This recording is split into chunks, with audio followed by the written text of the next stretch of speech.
هاي الشغله كلش تستفزني. يكتبون مثلا هو تمثيل، انتم ما تعرفون تمثلون، هو ما ادري شنو. والله العظيم راح اسولف لك على موقف راح تنصدم من عنده. اكو شخص كان كاتب نقد برساله بالسوشيال ميديا يمي، انا ما شايفتها امانه. وشنو هاي تمثيل وانتم ما تعرفون تمثلون وما اعرف شنو وشنو هالمسلسل، كلكم شان بالله كلمه فاهين باردين ما اعرف شنو، دائما يقولوا هاي الكلمه. صارت الصدفه هذا الشخص جابوه ويانا كومبارس نفسه. اني اني خلينا نرجع لي وراء، ما شفت الرساله.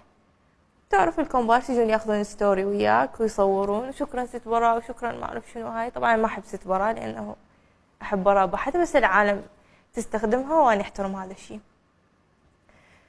فكملنا، فهو سوى المنشن، فانا اكيد يعني راح افتح الرساله حتى ارجع اشيل يعني ارجع المنشن. فدا اسوي اكسبت للرساله قبول، كان ارجع لي فوق اباوع مسويش منشن بالنقد.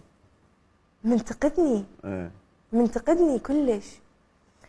واللي صدمك اكثر انه قايل انه هو التمثيل سهل ما اعرف شنو، من يجي قدام الكاميرا يمكن نعيد المشهد 10 مرات اكثر، انه هو يعني مرتبك وهيجي.